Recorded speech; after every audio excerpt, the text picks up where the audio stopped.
And she had put in another $2. Everybody. No, except me. I didn't even begin. I really couldn't take that. I said, this ain't making no sense. And then, of course, Brother Pintard, you see why I have to find you this morning. You have to put in $3. Give it to Ellsworth for us, please. Because y'all don't carry on quite as bad as that, but you know, y'all carry on bad too. So we're going to find the two politicians this morning for being, I almost say like Trump, but that's rarely be an insult. Yeah. But you know what I'm saying. Okay. Mr. Pintard, are you there? We're talking about agriculture this morning. And let me say, you might have heard, Felix, you might have heard the story of this farmer who had this mule. And the mule kicked his mother-in-law one kick and she died. So they had a funeral. Many hundreds of men were out at the funeral. And so a reporter was passing, and he saw all these men at the funeral. So he stopped and asked the father to ask the son-in-law, the owner of the mule, say, what's happening around here? He said, oh, somebody died. He said, how did she die? Well, died that she's my mother-in-law, the mule kicked her, and she died. So well, what are all these men doing at the funeral? Is she well known? Say, no, not well known at all. These men came, everybody trying to buy the mule. $20 fine. Shame. Shame.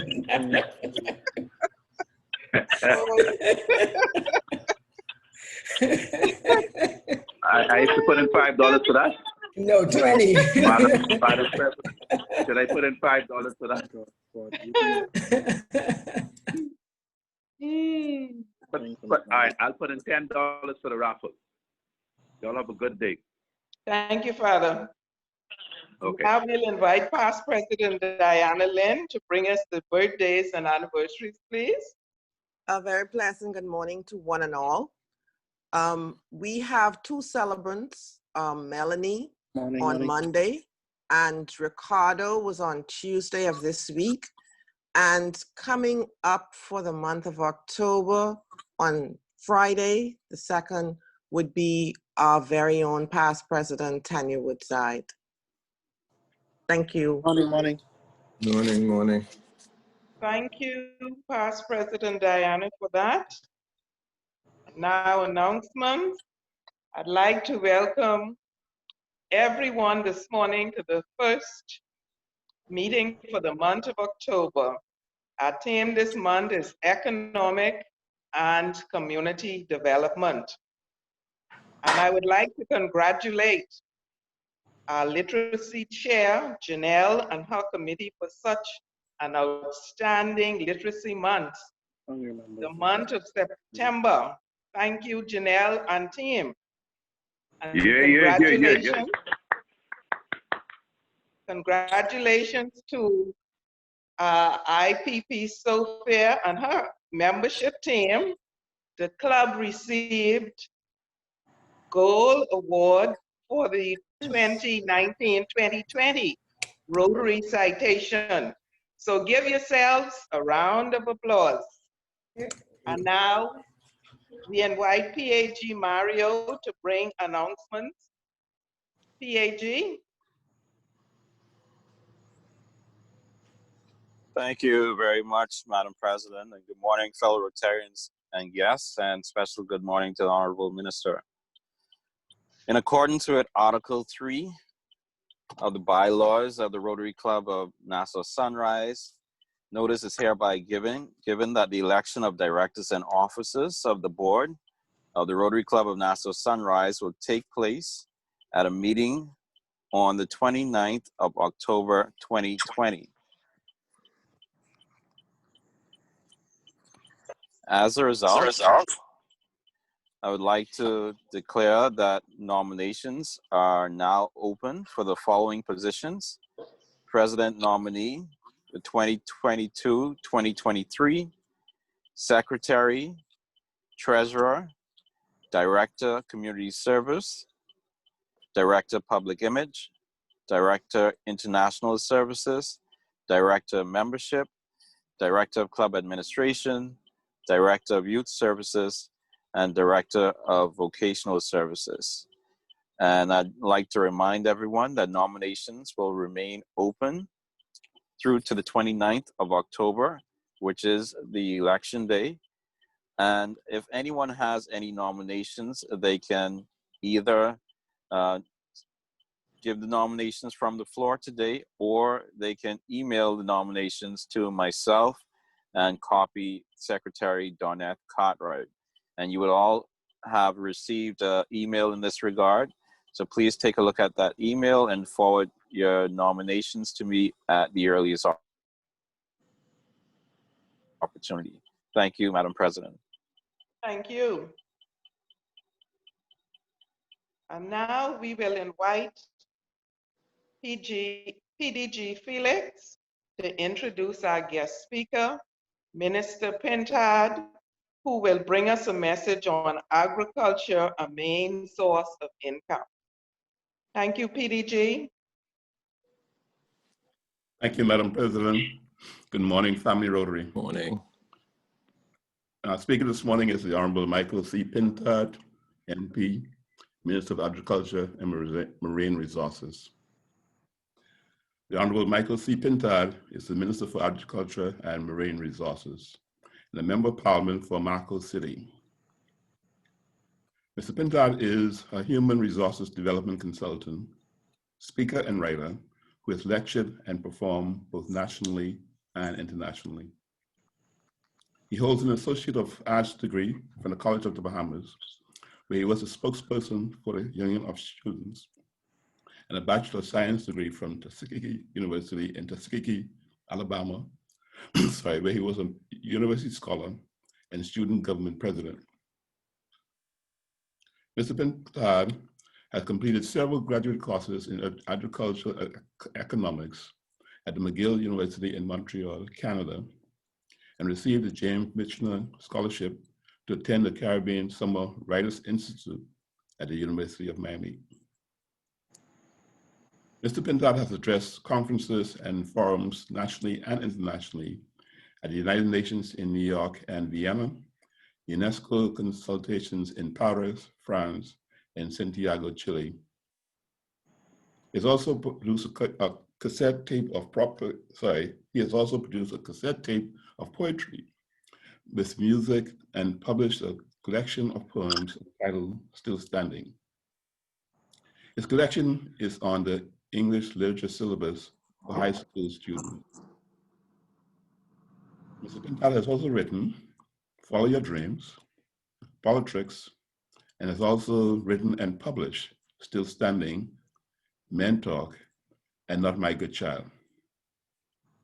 He has collaborated in writing and producing Election 2002, If You Don't Laugh, You'll Cry, Election 2007, Count It Again, Man, Count It Again, Woman Talk, and Election 2012, What Just Happened.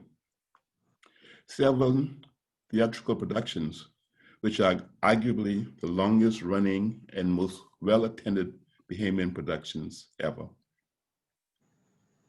Mr. Pintard is a former consultant to the government of the Bahamas in the ministry's responsibilities for economic development, tourism, youth sports, and culture. He is the former host of the radio talk show, The Way Forward, on the GEMS 105.9 FM in the Bahamas. He was the organizational development manager for the Grand Bahama Airport Company, Freeport Harbor Company, and for the Freeport Container Port.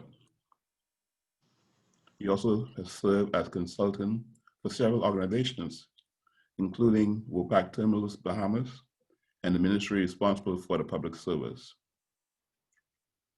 Mr. Pintard is a former senator, appointed twice, and a former chairman of the Free National Movement. He's also the former Minister of Youth, Sports, and Culture. Michael is happily married to Belize Need Lightburn, and along with their daughter, Michaela, they reside in Freeport, Grand Bahama. Rotarians and friends, Please help me welcome our guest speaker this morning, the Honorable Michael C. Pintard. Thank you very much for the kind invitation and for the introduction. Just one slight adjustment to the bio. My daughter's name is Michaela, and I think that's very important to note. That was really a compromise between my wife and I. I was looking for an African name with meaning to give to my child, and my wife assured me, based on a few that I'd selected, that children already have a very difficult time in this life, and you should not saddle her with a pronunciation that will cause her to engage in a lot of arguments, particularly if she has your personality. So she chose Michaela and assured me that it was close enough to my name, and it was an African name that's not reflected in any books, and so I could be assured that I was still successful in naming my daughter. Michaela, I let her know that you send regards, and that Godfather Felix, though he's not aware of it this morning, would be sending it to education. Duly noted. It's good to be with you. Thank you. We are colleagues in the midst of a very challenging time, not just in the Bahamas, but certainly globally. And there is a need for some fundamental structural adjustments in how we organize our national life and our economy. In the aftermath of 9/11, we had a wake-up call. We saw a fall-off, not just in air arrivals, but a fall-off in the movement of containerized shipping. During that time, I could remember vividly a robust discussion in the Bahamas about the need for us to diversify the economy, because tourism is subject to so many external shocks that we can have a dramatic drop-off in revenue. Well, to stay true to the Bahamian character, we are given to backsliding. And so certainly once we emerge from the impact of 9/11, we went back to doing what is the least part of resistance. We travel the road often traveled, and that is go with the economic engines that's driving your economy. And if along the way, intentionally, less cases, or otherwise, if there are some other industries that emerge, then you pursue it. Tourism and financial services have long taken good care of the Bahamas, have given us a quality of life that made us the envy of many of our neighbors. And unfortunately, policymakers often go for the low-lying fruit. And so we offered for decades the low-lying arguments that, listen, we may not be doing as well as we can, but we are certainly doing better than everyone around us. But then we proceeded to trade away a lot of our talent, or not make that talent being on display in the Bahamas easy. And so we lost some. And many of our neighbors, some of the least likely ones, have caught up with us in both areas, and in some cases have surpassed us. Now let's fast forward to successive hurricanes and COVID-19. And once again, the vulnerabilities of this big ocean state is being shown. And we are in the midst of really what has been the worst two national disasters that this country has ever experienced. And once again, we're engaged in this robust discussion about making some fundamental structural adjustments in our country. And so the buzzwords that have come up include diversification, food security, food sovereignty, import substitution. The question is, are we up to the task? I'm cautiously optimistic that we'll get it right this time. And so this morning, for a few minutes, I want to suggest some things that we can do corporately as a country. The government has in my view, primary responsibility for leading this discussion and to do two things. Leadership is really about coordination, and it's also about motivation. And so we must coordinate the various sectors to move in a shared direction towards food security. That's one side of the agriculture equation. Another side of the agriculture equation is that agriculture also produces a wide range of items that are not for food consumption, but we consume them in other ways. The second part of our responsibility as a government is to be inspirational, both in what we do and what we say. And I believe I see a couple of communication experts on this call this morning. Non-verbal communication is by far the most effective communication. So we must then do more. So where are we now relative to agriculture? A brief snapshot. We are importing somewhere in the vicinity of $550 to $600 million worth of flowers, fruits, vegetables, proteins such as beef, swine or pork, poultry, both egg and meat, small ruminants, sheep and goat. As if 600 million is not bad enough, we are also importing somewhere in the vicinity of $400 million worth of value-added goods or processed foods. So we are importing a staggering $1 billion worth of food. And if there's a difference in opinion on what that quantum is, I think most persons agree that we are upwards of $800 million worth of imports in terms of food, and you put in there ornamentals. Of course, if you look at the broader trade deficit, it is substantially higher, probably in the vicinity upwards of $3 billion. So when an investor, as many of you are the movers and shakers in our private sector and financial services community, when an investor is looking for an area of opportunity, the question is, how much is being spent in that area? And of course, how much of it is being produced or sourced locally? Clearly, agriculture offers an incredible opportunity for investment. It also offers an incredible opportunity for employment generation, but this new breed of Bahamian more interested in ownership than they are in employment. And so it's important for us to get the figures correct in terms of knowing what the opportunities are and what we are up against in terms of what we must replace. Over the last 2 years, I've spent a lot of time working with past ministers, practitioners in the field, and multilateral organizations seeking to conduct as many studies as possible, because we believe that we must be making evidence-based decisions based on some hard data. And so we've spent time trying to answer a number of the questions, particularly that the private sector is asking, because if we're going to have an inflow of credit into the agriculture and marine resources space, if we're going to have persons take scarce resources and allocate it to this area to make it their main source of income, they must be reasonably sure that the data, the science makes sense. And so one of the studies we've had conducted has been by IDB looking at boutique agriculture. And that report that highlighted what we are presently spending overseas also gave us a silver lining. That after looking at the hundreds of agriculture products and non-agriculture products that we bring in, that they isolated roughly around 77 items that they firmly believe, and this has been confirmed by other studies and missions to the Bahamas by the Food and Agriculture Organization, the UN organ that is really the largest agriculture organization in the world. It's also been confirmed by IECA, which is a regional agriculture arm of the Organization of American States, 34 countries in this region, including the US and Canada, and also by CARDI, which is the research arm of CARICOM.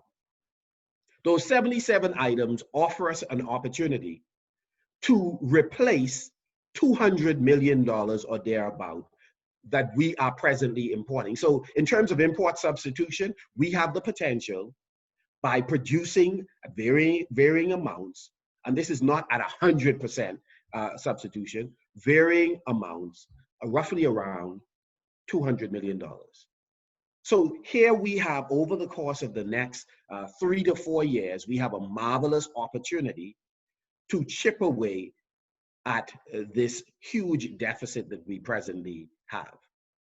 And so there must be a shared commitment in the country to ensure that we are in charge of our own destiny.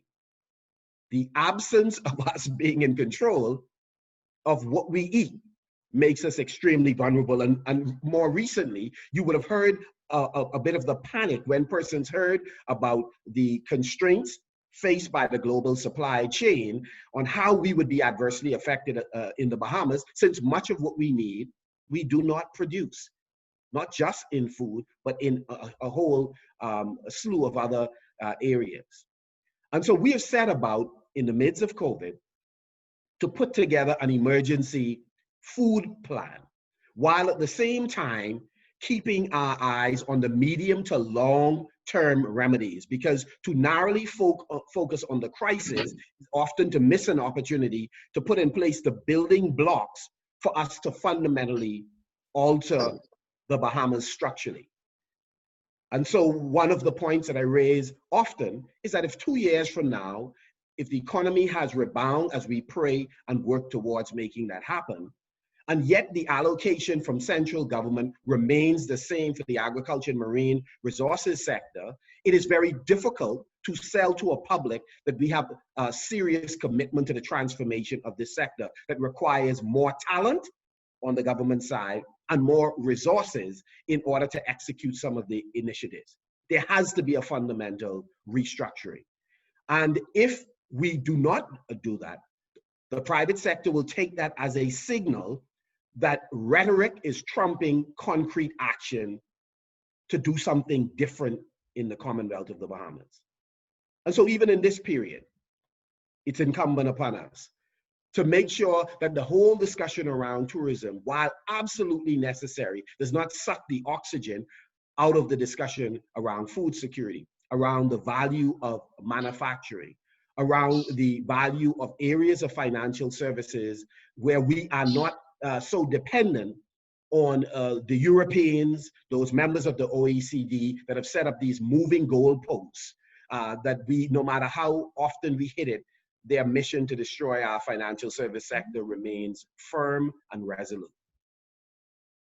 I'm not the Minister of Finance, I'm able to say that with minimal consequence. And so colleagues, we have an opportunity. So the emergency food plan includes multiple dimensions. One, we thought it important to help catalyze the backyard or the home farming program. Bahamians are already doing it. As in most cases, the population is often ahead of government. And so what we have done is invested in some 20,000 backyard kits, and the demand is exceeding our ability to package them and supply them. So we are upwards today, I believe, of 5,000 that have already been distributed and moving vigorously to attempt to get the remainder out. The response from the homeowner, from different consortiums, in particular faith-based organizations, have been incredible. The church community has responded dramatically, and there is a business of the Christian Council that's looking at a number of agriculture initiatives broadly and then within individual denominations. So we are spending a lot of time collaborating with faith-based organizations to put a lot of the land inventory they have under cultivation, not just traditional agriculture, but also through climate smart technology. So home gardening or backyard farming is a huge item. You shave money off your personal bill, excess can be sold at farmers market. You may develop a love for agriculture as a potential commercial operation, and it goes from there. The second thing we're focused on that you may have seen in the press recently is we're focusing in on community gardens. And so the last 6 weeks I was trapped beautifully at home in Grand Bahama because of the lockdown, which I know you, a number of persons are quite happy to see an easing of those lockdowns. We were able to clear multiple properties to begin the process of getting these community gardens in Grand Bahama up and running. Imagine for a moment, you and a number of your neighbors working collectively to put those overgrown lots that you have often tried to find the actual owner, and when you found them, they were not interested in fully maintaining it, but they might make it available to you, or knowing who's in the group, many of you may actually own these properties. Imagine putting those under cultivation, sharing the responsibility for cultivation, for maintenance, where you are growing fruits, vegetables. Medicinal is not yet available, Father Balacius. And so, so you're growing these items, and it's shared in the community, or you are supporting members of the community, one of our feeding programs with the produce. Well, for some communities, it's an absolute necessity given the challenges that they're facing. And so we are now working on an 8-acre plot in Marco City. We're working to convert a number of the parks, a component of the recreational park, into a community garden maintained by farmers or enthusiasts in the surrounding area. So that's the second layer of what we're seeking to do: community gardens and urban gardens. And so we've made the case to the Prime Minister that the over-the-hill development program can be transformational in an agriculture sense if we discontinue doing what successive governments have done since our founding father, which is to clear acres of inner city properties, only to have the majority of them grow up again with not just bush, but it's very difficult in the Bahamas for bush to come unaccompanied by derelict vehicles and the garbage that's being thrown away. However, if we mulch the property, keep the weed down,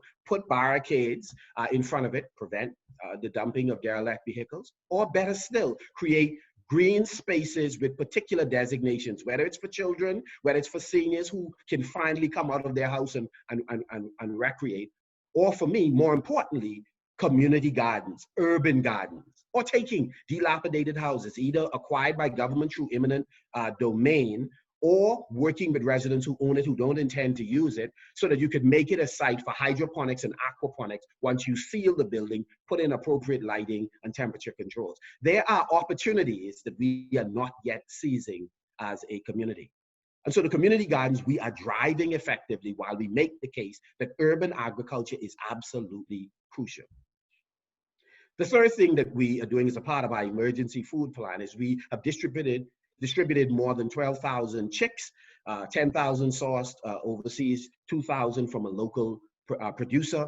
And we are in the process of sourcing another 10,000. Up to the end of the year, we hope to have brought in somewhere in the vicinity 30 to 40,000 chicks, so that we can help with the production of eggs. It is possible in your yard, well, given the covenants of some of your areas, maybe not your yard, but some other yards, to grow eggs every day, that you are able to eat eggs that you, in fact, produce.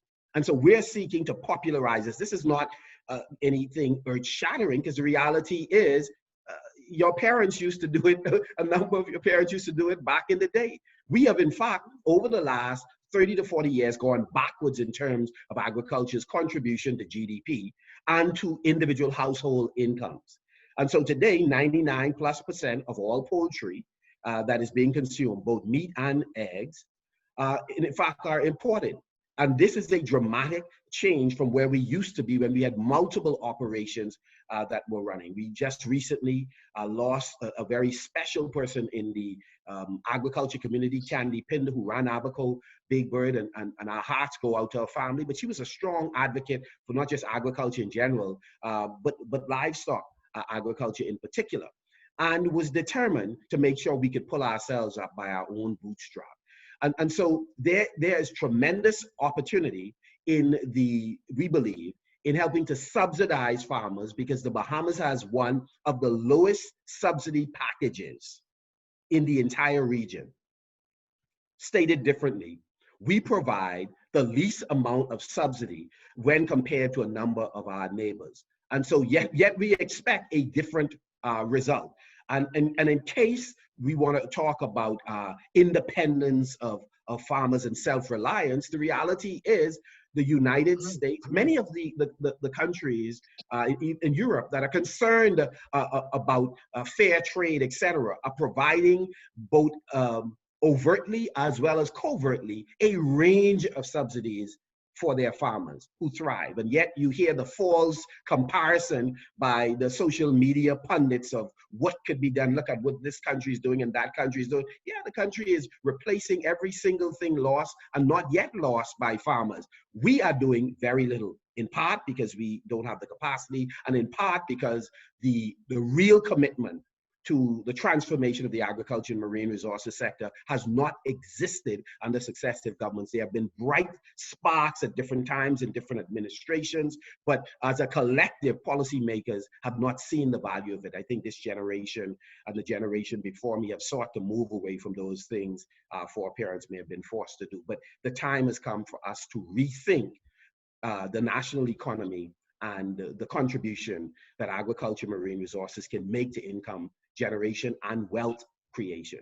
And so the distribution of layer birds has been another dimension. The other thing that we did is we sought to bring in climate smart technology. Technology that when a storm or hurricane is traveling, we're in a position to dismantle entirely or in part our operation, put it in what we believe would be a safe location, and then resume after. That's one. Secondly, we know that there is, depending on where you live, if you're in New Providence and urban centers, you have a scarcity of land. Therefore, you need technology that will reduce your footprint, but at the same time, increase your yield. And so we find that greenhouses, shade houses, polytunnels, these kinds of technology allow us to use a smaller area and yet produce more than the acres on the outside that we often don't have access to. Our land tenure system has been weak and it's been woefully lacking. We take too long to provide Crown grants, to issue leases to farmers.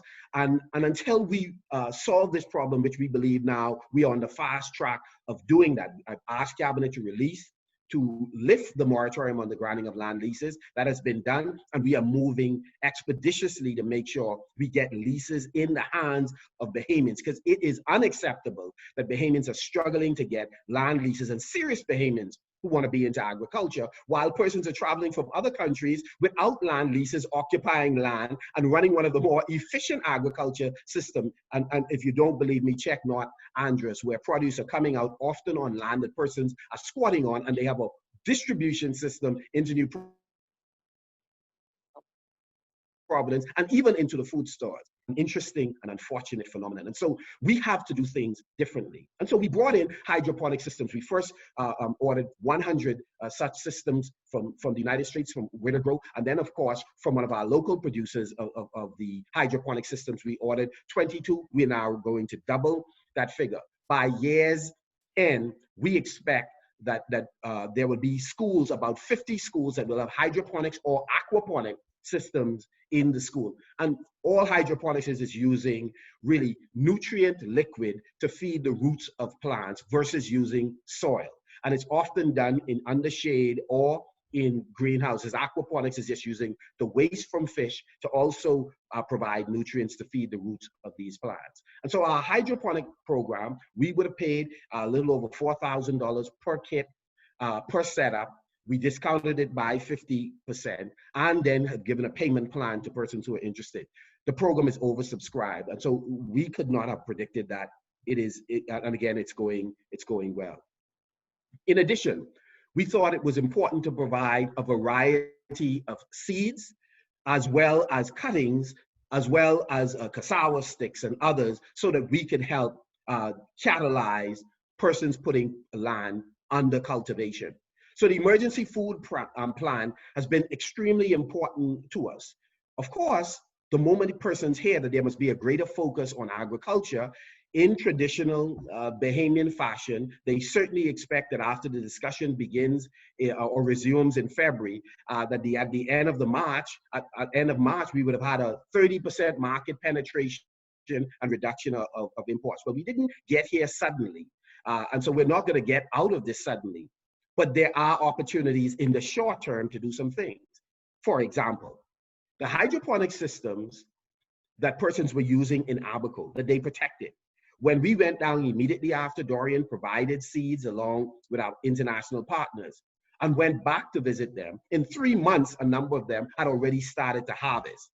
A lot of the salad crops, you will be able to grow very quickly. This is why we call a lot of them cash crops. There are some crops within 20 days, within 30 days, certainly within 90 days, you are making money, you are going to the bank. And so it's important to have that mixture of long-term, but certainly short-term crops, microgreens, salad crops, etc., in order for the cash register to move, because most persons are not in a position to wait 9 months down the road in order to make money. And so the emergency food plan, which we designed, we looked at what is it that we're consuming, that's the 77 items and then some, and what amount of acres must be put under cultivation, for example, for cassava, if we are going to grow the requisite amount, what amount of acreage. So we have been in a very granular way seeking to calculate if we're going to meet Ministry of Health guidelines in terms of what is it we should be eating as a population, and what quantities, this is what agriculture has, what quantities must be produced in order to hit those food requirement targets in the right areas, the right types of food. Then of course, we have gone through the process of doing that evaluation, and now we're in the midst of the education process of saying, this is what you really should be eating. Maybe it shouldn't be rice. It should be products that are derived from cassava and other root crops that fulfill the same requirements and is even healthier than eating rice. So we're looking at substituting certain staples for what we are able to produce and what is in our own national interest to produce. I think Father Palacios and other marriage counselors always say you try to manufacture the appetite in a people that you could righteously satisfy. I think that's the same principle people try to use in marriage. Make sure you manufacture the right appetites that only your partner can satisfy, and then you're fine. And so the reality is we have a wonderful opportunity to do some spectacular things. And so on the policy side, we said, while we are working on the emergency needs, climate smart technology, layer birds, in fact, providing more financing. And so just to stick a pin, we have been meeting as a ministry with the Small Business Development Center, the Bahamas Development Bank, the Chamber of Commerce, the Venture Capital Fund, all of the entities whose members or shareholders can pour resources into this sector. And we've been sharing, this is what we believe the focus ought to be, because lenders can make funds available to a sector without knowing the total story. So one group may decide, one of those financing agencies may decide, but look, we're gonna get a poultry operation up and running, and that is absolutely necessary. But they should do so with the knowledge that we have just approved two significant players, and by you funding another player, you at least need to know what are their prospects for succeeding in light of others who we have already funded, we have approved, who come in with their own funding. And so we are trying now not to work in silos as we are given to doing in this country, but to work cooperatively so that we are able to make the best decisions for the sector and for the national life of the country. So the inward flow of capital into this sector is extremely important. And again, before I made that point, I was talking about the need for us to have the right set of policies put in place. One of the disincentives for Bahamian producers is the absence of crop insurance or insurance for fishes. And so we've been diligently working with several organizations internationally and locally to fix this issue of insurance, and to say to the practitioners, it has to be contributory. You have to have some skin in the game. Governments are two things. One, incapable of fully funding it, and two, it is not the appropriate model if it's going to be sustainable. And so that's one of the drives. Of course, I mentioned land tenure issues. The other one is we need a dramatic increase of resources in the agriculture sector, and we are now seeing that shift. There are persons who have gone to market to raise $4 million for their operation. This is, in fact, one of the operations we just approved. And in this market, came back with $10 million of offer to invest in their venture. And was faced with the dilemma, should we accept all of it and scale up, which we recommended, or should we stay with the $4 million and gradually grow? So we are seeing an inflow of capital and talent, persons who are engineers, architects, who are serving in the fields you would think that they are sufficiently resourced, no need to expand, but they see an economic opportunity and they are jumping in entirety. So we believe that you're going to see a gradual change in Bahamians investing in this sector and producing more of what we are presently importing. So one policy decision that we have pretty much made is really to eliminate these silos and to basically work out an MOU with all of these agencies around the issue of financing so that we could better guide the sector development.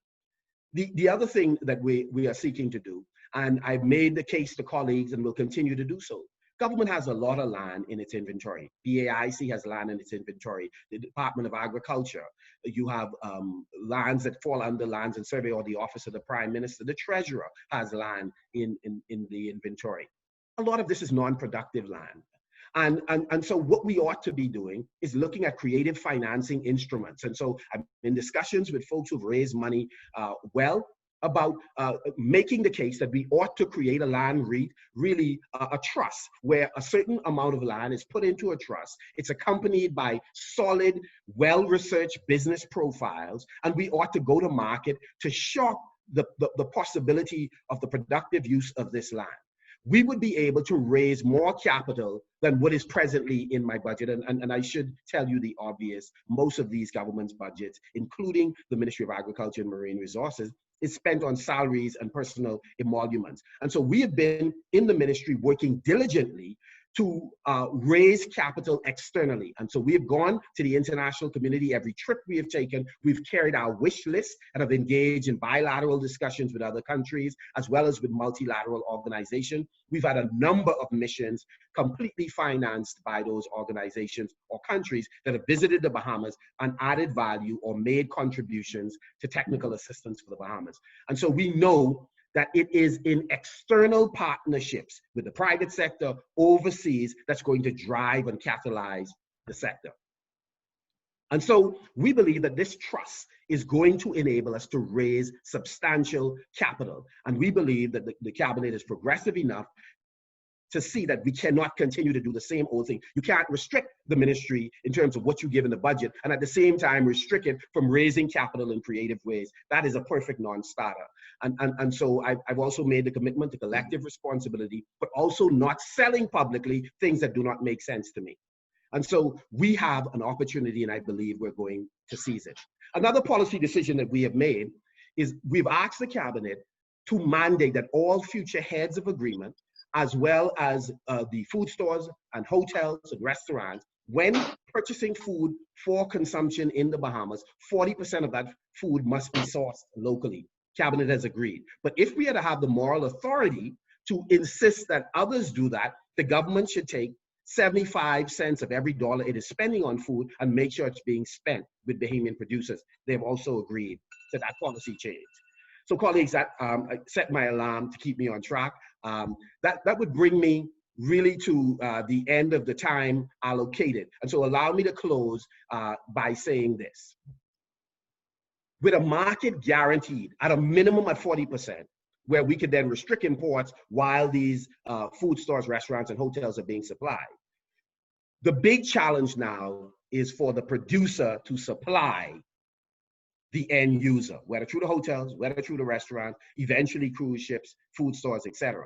So all along our value chain, from the point of which you plant, what livestock you're going to use, what type fish you're going, or marine species you're going to harvest, all along that supply chain, we are now in the ministry seeking to fix the gaps, the inter-island transport.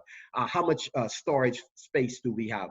Frozen, cool, dry storage. How do we enter in public-private partnerships on the feed mill, on the packing houses, all of which by the end of this year will be in private hands? We do not do business well enough as a government, in my estimation, and that successive government, for us to continue to keep in its inventory these non-productive assets that are not only constraining or strangling farmers, they're certainly not facilitating agriculture development. Some smarter people are out there who can get it right, and we are going to invest confidence in them so that they can do just that. So all along the value chain, we are going to fix those gaps, making sure that there's more certification for farmers, for manufacturers, setting up a national slaughterhouse system, improving value-added production in the family islands to reduce wastage.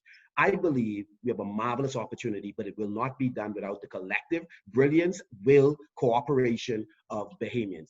I regularly share with the members of the opposition so that in the event that we are not in government in 2 years, there's minimal disruption. And this is precisely why during the budget communication, there was endorsement from the opposition, because we have tried to create a politically neutral environment so that we could end the lack of continuity with change in government.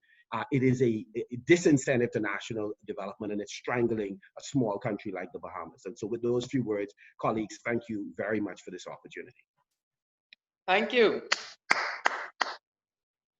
And now, are there any questions for the minister? Yes, please. Good morning, Minister. Good morning, Rotarians. This is Dino Moss. Minister, I applaud the efforts that your ministry is making and really look forward to seeing them bear fruit. I just want to know what is the process in place for a farmer who wants to receive a land grant on a land that he's been farming and leasing for over 25 years, to be able to use that land as collateral to get the investment needed to invest in the type of things that you're talking about when you talk about hydroponics and climate smart technology, because this is going to take a greater investment than what a subsistence farmer has been doing and living off for the past. We're now into a new paradigm, and we need to move faster on our land, on being able to monetize the land to get the money into the ground. If the land that you presently have is being leased by BAIC or Ministry of Agriculture, you simply make the case. We send a recommendation then to the Office of the Prime Minister, because the granting of Crown grants comes under the Prime Minister's office. We will then make a recommendation. And so we've made recommendations on a number of scenarios similar to what you just mentioned, in order for persons to gain financing. If it is not in the inventory of BAIC and Agriculture, then of course you'd petition directly Lands and Survey or the Office of the Prime Minister with respect to that land. And I think that is the way forward. We have to change the land tenure issue. That's one way of changing it, granting persons fee simple title so that they can get this thing done. If, for example, you have concerns about people leasing then flipping, because we do have some really obscene arrangements where there are some persons who have leased land from government, through political connections, and then turn around and actually build facilities that they already had an arrangement to rent to government at ridiculously high prices. So we have to guard against abuse, but we could do that through setting covenants in some of the grants that we give, that listen, if you in this particular geographical location we make this available, this has to stay for agriculture production, etc. But we have to liberalize in terms of how we are managing this land issue. The other absurdity we have is you can only put a temporary structure of a certain size, and what we have in the Bahamas is a lot of predel larceny, which is really just a sexy way of saying people will come for your produce even though they never planted it. And so some persons want to live on their farm, and we should amend that. And so that's one of the things I will actively be pursuing. Let's amend that. There are family farms that can be set up. Let's get on with that business. I would like to take the rest of this questioning offline, but I would like to get your permission to be able to contact you. Certainly, 818-5152, 818-5152. Thank you very much, Minister. The floor is open for questions. Hey, Minister, James Yes, sir. Palacios here. You want to comment on something that's like an upgrade of the hydroponic, the climate smart technology, where some young men are investing, known to several of us, and that might even be the way forward in terms of rapid production of supplies that would fill the void that you have been talking about, and how Yes. people who are not traditionally in agriculture are investing in it. It becomes a Yes. business rather than just a profession. Yes, sir. Yeah, there are so many technologies. There are persons who have containers. Yeah, right. So there are folks who are using 20-foot, 40-foot containers and producing microgreens as well as salad crops, and their turnover is very fast. So that is really the wave of the future. And then there's greenhouse technology. We're in discussion now with a Dutch group that has Bahamian partners about building out what we call agro villages, taking 25 acres in a place like New Providence with various types of agriculture productive systems, so that the fertilizer creation, creating mulch, egg production, fruits and vegetable production, et cetera, in one area where farmers feed off each other. They attend workshops. They are mandated to work with each other in this particular space. We're looking at 6 islands doing the agro villages. Cabinet passed, agreed with us.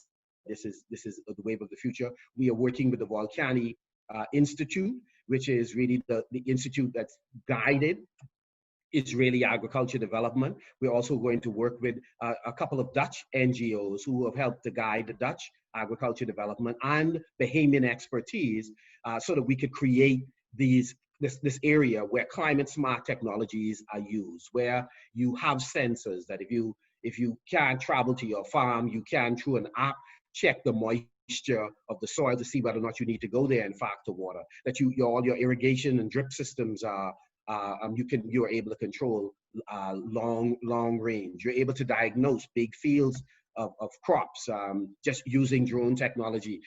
There's a whole slew of things, but more importantly, just the basic things that you are taking the requisite courses to build your capacity to be more effective at what you're doing. So yeah, climate smart technology is the way to go. If you're in a container, man, you hitch that container up and you move from one location to another that's elevated to avoid storm surge. I wish during Dorian I could have put my house on a flatbed like my family did when I was a child, and I could have moved to higher ground. So yes, that's the wave of the future. Good morning, Minister Pintard. Good morning. And how are you? Excellent.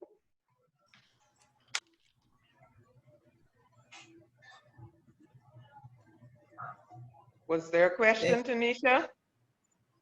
Hello, can you hear me?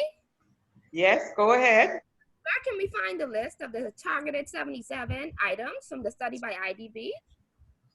So I can make it available to your president, who can share it, or you can contact me by the number I gave, 818-5152, and be happy to shoot it to you.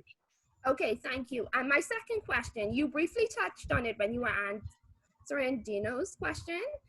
You said that you would make some amendments for families to be able to live on the land that they're leasing for agriculture. Is that correct? Right, that is a policy change that I'm going to ask my colleagues formally in the cabinet paper that we make an adjustment to. Obviously, the most obvious pushback is most of the land along Cowpen Road, and I mean, it's really agriculture land, but we have every conceivable other structure there. We have apartment building, houses, roadside garages, churches, and an assortment of other businesses that are there. So the risk, obviously, that you run is that persons will use it for purposes other than the stated purpose. But I think enforcement is key, and that's what the Bahamas has to get back to. We have to enforce the law. Okay, so would it be possible, or I don't know if any studies have been done on farmers potentially being able to use the land for agritourism, whereas adding a bed and breakfast to help them subsidize their farm, because that can be a form of income. So I don't know if that was also taken into consideration for them to use it for like Airbnb or short-term rentals or work studies or stuff like that. Yes, in fact, over the course of the next 14 days, you'll see an announcement that the Ministry of Agriculture and Marine Resources and the Ministry of Tourism, we're signing an MOU, again, to accomplish exactly what you just mentioned, to have that agro-tourism linkage. We're also forming a council that will straddle the tourism and the agriculture sector to drive home getting Bahamian produce into Bahamian products into hotels, cruise ships, as well as into our food stores. So we've been working with Dionisio de Aguilar, the Minister de Aguilar, Janet Johnson, Mark Humes have been shepherding this project for us, along with Garnell Pelicanos. So we are very optimistic about accomplishing exactly what you just mentioned. Minister, I have a question, please. Yes. This is Marcia, sorry. Yes, good morning. Good morning, sir. I have since you know you're coming on the Rotary meeting this morning, one of my co-workers had me to ask you. She had made application 2005, 2008, 2015, up to 2017 in Andros concerning Crown land for agriculture, for gardening. And she said no longer up to 2017, they constantly keep telling her nothing is there available.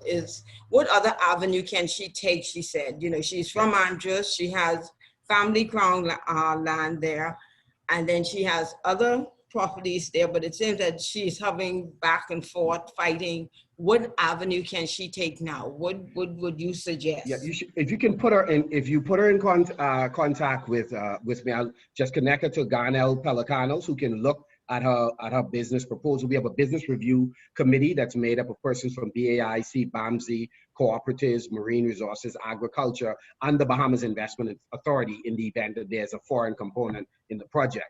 And then I find that incredible because there is land available in Andros. There's agriculture land in general. Yes. There's also 800 acres at BAMSI, which we believe we've convinced the board that they ought to divest of at least 500 of those acres and enter into public-private partnerships, and use the remaining 300 acres for tutorial purposes, research purposes, etc. And then there are private actors right now who are saying to us that we have land, we have several hundred acres. If we can find farmers who are serious, we would be willing to lease to them. The government can manage the land because our businesses would buy from the farmers who are on our land. So there is land in Andros.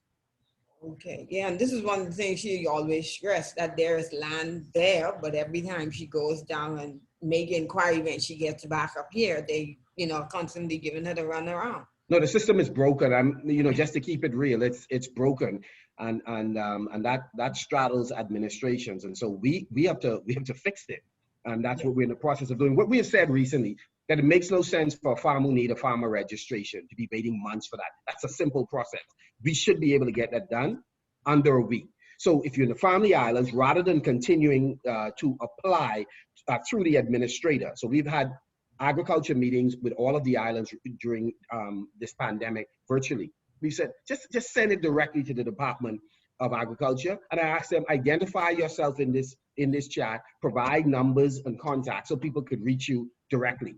So imagine for a moment, you have a marvelous opportunity to bring in 10 containers for agriculture, fully air conditioned, outfitted, However, you're going to attract duty on those containers at a level that's prohibitive for you because you're not a registered farmer and you've applied, or you are trying to get some land and it's taking you forever to get the land, and you need the land to demonstrate that you're a registered farmer. So we are holding ourselves and our people up, you know, unnecessarily. So what we say is, if somebody is interested in doing a project and they have inputs that they can bring in. Let's give them a provisional farmers registration. If we see that they have not utilized it and they were gaming the system, you revoke it. But let's at least give them a provisional so that that's not the whole up. Now they could go to finance, and finance can recognize that they should benefit from one of the agriculture incentive legislation. So we're trying to move this process along a lot faster, because it is embarrassing, some of the, I mean, just nonsensical things that we have done that's holding people back. Okay, thank you. Thank I'll you, pass- Minister Pintard. Is Minister Johnson online elsewhere? No, it's not. Okay, may I ask Rotarian Bob if he would kindly do the honors and do the vote of thanks?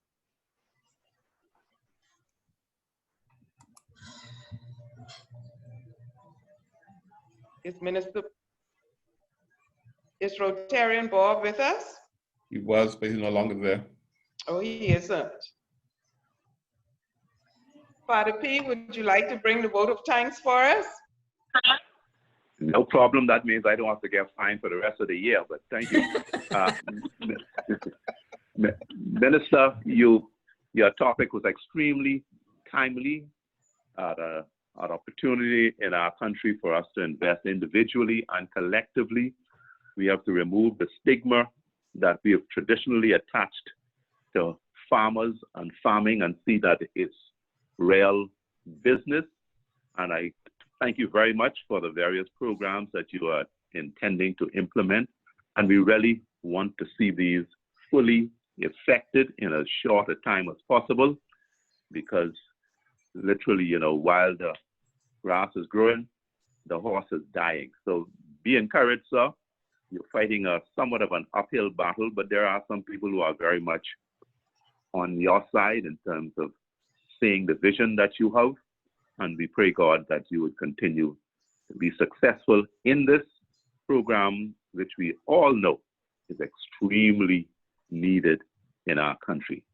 Thank you, sir, and all the best. And I thank you personally for what you have facilitated with my son and the others in their venture in this regard. Let's all be encouraged and do what we can.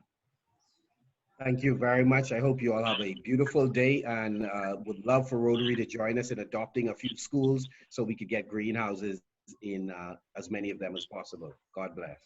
And thank you for your wonderful presentation this morning. Thanks again for coming.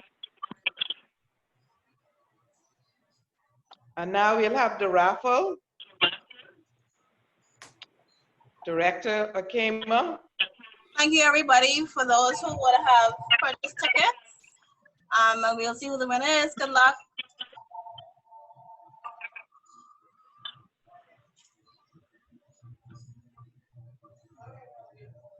Count it again, Mr. Pintard. Count it again.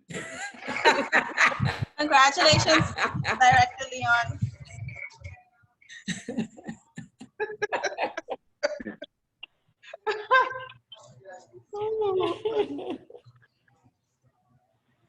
Thank you, Rotarian Akema.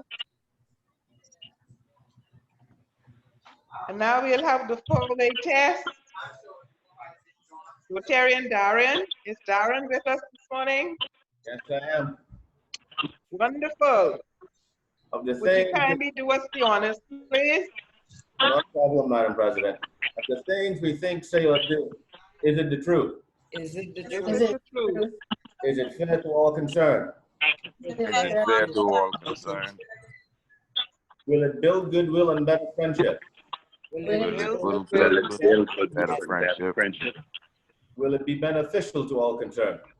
Will it be beneficial to all concerned?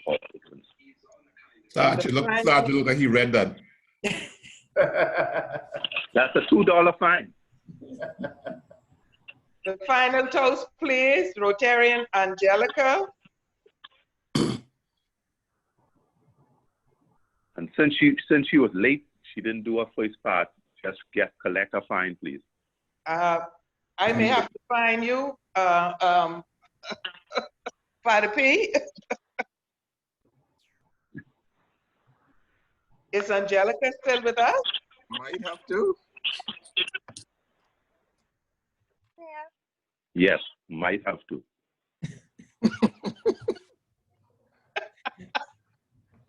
Which means that I get off. Keep your money for the pearly gates, Father P.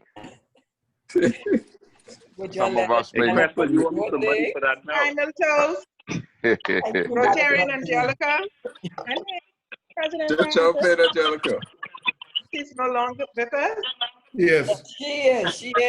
She's trying to talk with these guys.